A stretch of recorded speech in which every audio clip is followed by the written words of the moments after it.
Ravi Prakash Siliconandhra hospital Kuchipudi super speciality వైద్య సేవలు పూర్తిగా ఉచితం.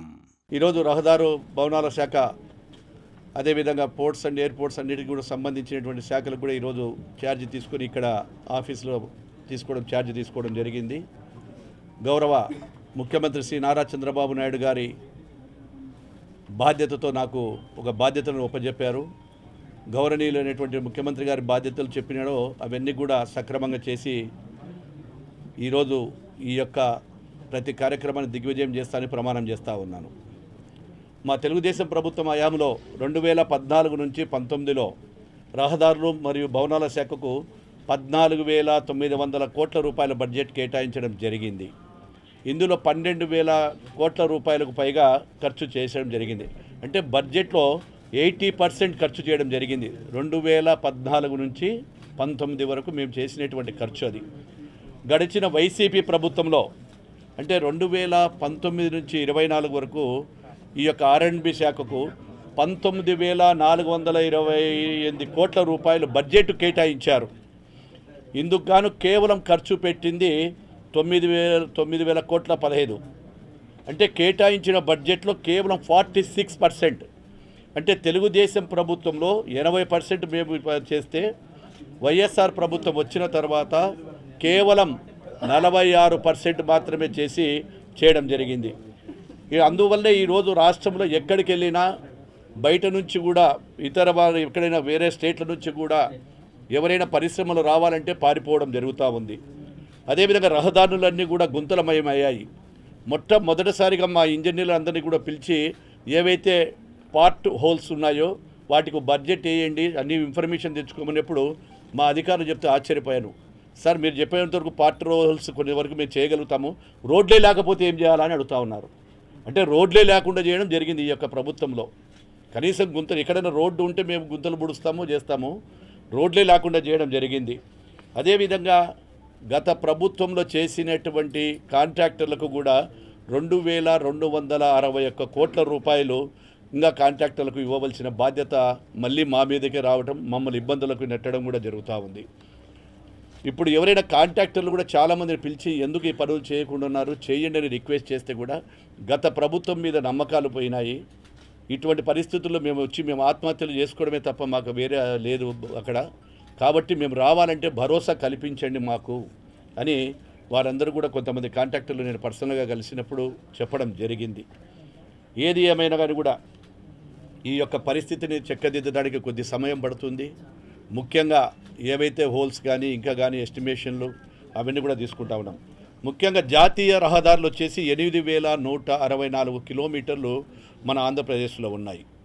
రాష్ట్ర రహదారులు వచ్చేసి 12,650 కిలోమీటర్లు. ముఖ్యమైన జిల్లాల రహదారులు వచ్చేసి 27,000 కిలోమీటర్లు.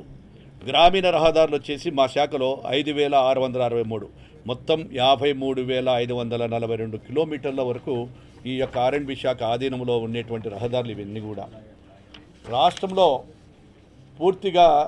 పరిధిలో పూర్తిగా 45,300 కిలోమీటర్లు ఉంటాయి. ఏదైనా 5 సంవత్సరాలకు ఒక్కసారి ఏ ప్రభుత్వాలు వచ్చినా కానీ కూడా ఒక రోడ్డు వేసిన తర్వాత ఆ రోడ్డును మళ్ళీ రెన్యువల్ 5 సంవత్సరాలకు ఒక్కసారి రెన్యువల్ చేయాలి. అది R&B శాఖలో కానీ మ్యాండేటరీ కానీ ఉండడం జరుగుతూ ఉంది. అటువంటిది ఈ 5 సంవత్సరాల్లో దాటిన మళ్ళీ 8 సంవత్సరాలు దాటినటివి కూడా గతంలో ప్రభుత్వంలో వేసినటివి మళ్ళీ ఈ ప్రభుత్వంతో కలిపితే కూడా 7 సంవత్సరాలు 8 సంవత్సరాలు అనేటివి కూడా ఎక్కడ కూడా రెన్యువల్స్ చేయలేదు.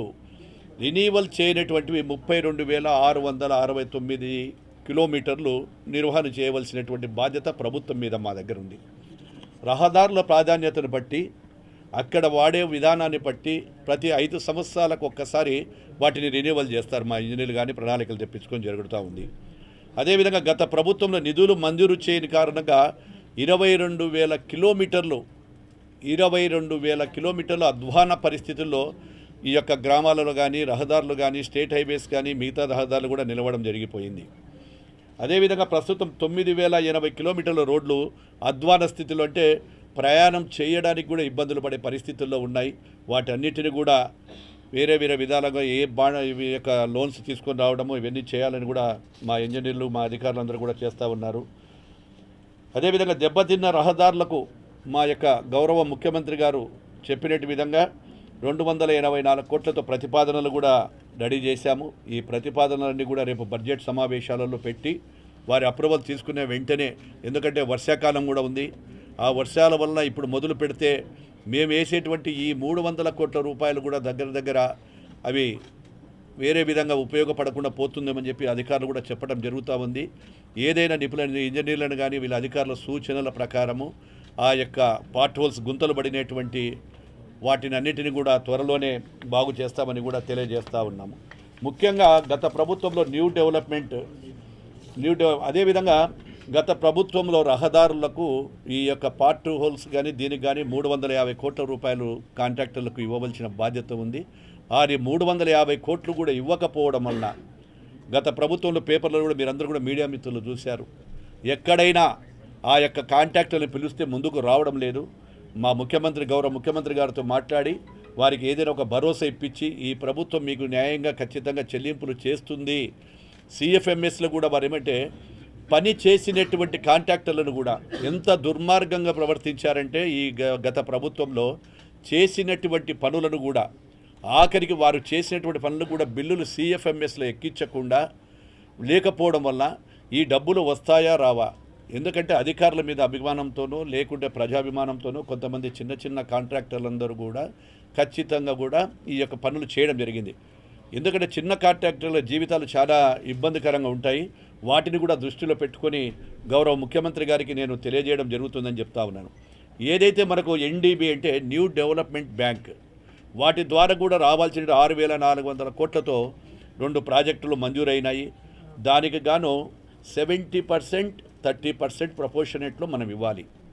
70% ఏదైతే సెంట్రల్ గవర్నమెంట్ ఇస్తుందో ఎన్డీబీ వాళ్ళు 30% కూడా ఇవ్వకపోవడం వలన దాదాపుగా 3,014 కోట్ల రూపాయలు కూడా పెండింగ్ వచ్చినటువంటి నిధులు అట్లాగే నిలబడిపోయినాయి.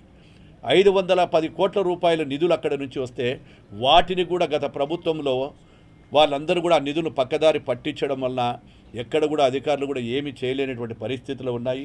ఇది ఒక్కటే కాదు, చాలా పనులు ఇంకా చేయాల్సినవి ఉన్నాయి. నెక్స్ట్ మీటింగ్లో మీడియా వారిని కూడా ప్రత్యేకంగా పిలిచి మా ఇంజనీర్ల సమక్షంలో అందరి సమక్షంలో కూడా మీకు ఇంకా అనేక విషయాలు కూడా తెలియజేస్తాను.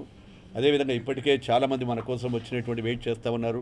మీరు వచ్చినటువంటి ప్రతి విలేకరులకు, అధికారులకు, ఇక్కడ నుంచి అనేక గ్రామాల నుంచి వచ్చినటువంటి మీ అందరికీ కూడా మరొక్కసారి ధన్యవాదాలు తెలియజేసి ఈ కార్యక్రమానికి వచ్చినందుకు మీకు అందరికీ కూడా ప్రతి ఒక్కసారి మరొక సపరేట్గా మీకు అందరికీ ధన్యవాదాలు, నమస్కారం తెలియజేస్తాను. మరిన్ని వీడియోస్ కోసం ఛానల్ ని సబ్స్క్రైబ్ చేయండి, లేటెస్ట్ అప్డేట్స్ కోసం వాట్సాప్ ఛానల్ ని ఫాలో చేయండి అండ్ లింక్ డిస్క్రిప్షన్ లో ఉంది.